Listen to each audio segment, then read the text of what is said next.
An update now. New York City police are holding a press conference at One Police Plaza right now. They're expected to address their investigation into the Staten Island teacher and mother of 3 who went missing on Saturday. Let's listen in. On the southern end of Staten Island on Arden Avenue. These remains were charred and unidentifiable, and currently the New York City medical examiner is conducting an autopsy to determine the identification and the cause of death of this individual. We are continuing our search of the storage facility for additional evidence. This leads us to our missing 37-year-old mother of 3, Mrs. Janine Camarada. Detective Maza, who was working in a 120 detective squad on Tuesday, gets her case, and it's a missing person. We get dozens of missing person cases each week, 50, 60 a week in the New York City Police Department. And Detective Michelle Maza gets this case, and she realizes right away that this missing works at a public school, an elementary school in Staten Island. She reaches out to the principal of that school, and she's trying to find out a little bit more about the whereabouts of this individual. Was this woman normally, would she normally not show up for work? Would she have something to do? And what she learned was that this woman was always punctual. She was working in a school since October. She last worked on Friday, and she was supposed to have off on Monday for a court date, and she was supposed to be back at school on Tuesday. Then Michelle now reaches out to family members and friends of this missing woman, and she realizes that she's concerned at this point that there may be foul play involved, and which leads us to our primary suspect. And Michelle tracked down the primary suspect, who we have, Michael Camarada. He's currently in the 120 precinct, and what we realized is that this missing woman was last seen in Staten Island traveling to Queens, and she was last seen alive in Queens. This investigation is ongoing. It's an active investigation. We have search warrants to continue to execute, forensic evidence to examine, witnesses to speak to, video and electronic evidence to review, and we're still looking for Ms. Camarada's 2017 white Chevy Cruze vehicle, license plate Henry Sam King 8417. And we're continuing. This is an active investigation, and we're continuing to work with our partners in the Staten Island District Attorney's Office. Right now, the Staten Island District Attorney's Office coordinated with the Queens District Attorney's Office to determine who has jurisdiction, and they both agreed that the Staten Island District Attorney would have jurisdiction and prosecute this case. Thank you. So you have surveillance video of her estranged husband leaving the apartment in Queens with that big duffel bag, and then you also have surveillance video of him arriving at the storage facility with the duffel bag. Have you guys presented this information to him yet? Has he said anything since these new developments have surfaced? So he's currently in our custody, charged with an unrelated assault and stalking. He has a lawyer. He's represented by a lawyer, so no, we would not present him with any additional evidence or speak to him at this point in time because he is represented by a legal counsel. Can you confirm the existence of the video, though, for us? Sources initially said there was a video. We are working with the Staten Island District Attorney's Office right now. I cannot comment on the evidence that we have, whether it be video or witnesses.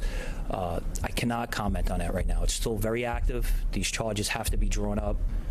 Is there anyone else, any persons of interest involved in this case? Do you believe there was a second person seen in the video? And again, still active.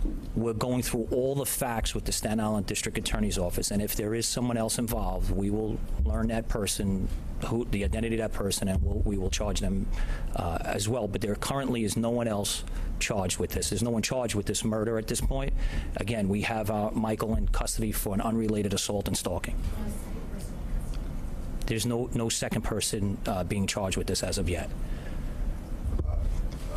I know the remains that have been charged, but is there any indication as to the sex of the remains? The human remains are unrecognizable. Can you talk about, if you can, how it, or what was found at the storage facility? We are still searching through that storage facility. Again, we just discovered it this morning with the human remains in there. The medical examiner had to go through that bag, and they're processing that bag as well. So I can't comment on any additional evidence or belongings that were in there. So you found it in a bag in a storage unit? Yes. Do we know who the storage unit belongs to? I'd rather not comment on that.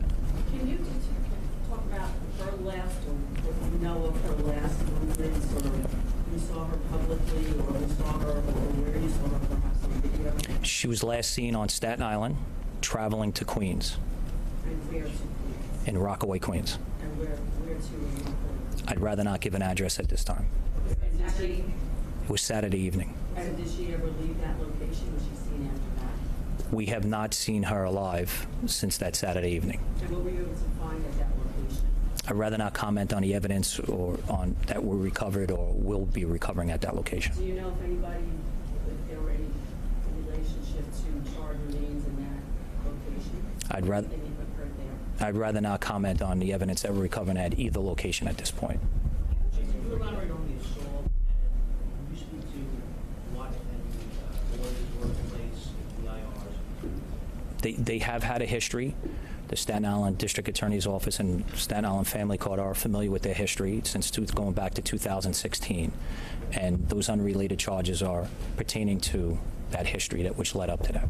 Was there an actual order of protection? There wasn't, as far as I see, there was no active order of protection currently.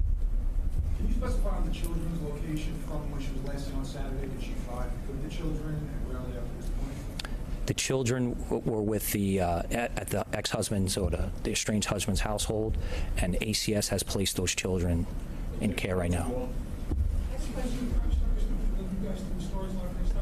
Listen, this investigation, and I got to commend again the 120 Detective Squad, Staten Island Homicide, Queens South, the homicide.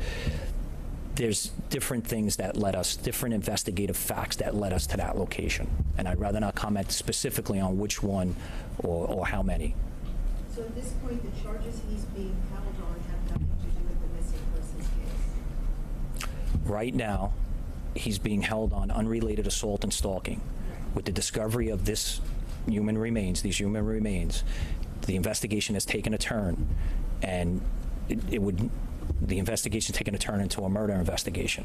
So we're working with the Staten Island District Attorney to establish probable cause and justification to charge him with murder. Were the children with them when this happened, or went to the storage unit? I'd rather not comment on that at this point. Were they in the apartment? His apartment? I'd rather not comment on that as well. Is he going to be charged today? There's a lot of work that needs to be done, so I can't give you a definitive time on when and if he'll be charged with the murder. Last question. Chief, on the tracking her movements to Queens from Staten Island, did you have a benefit of license plate readers or visual surveillance?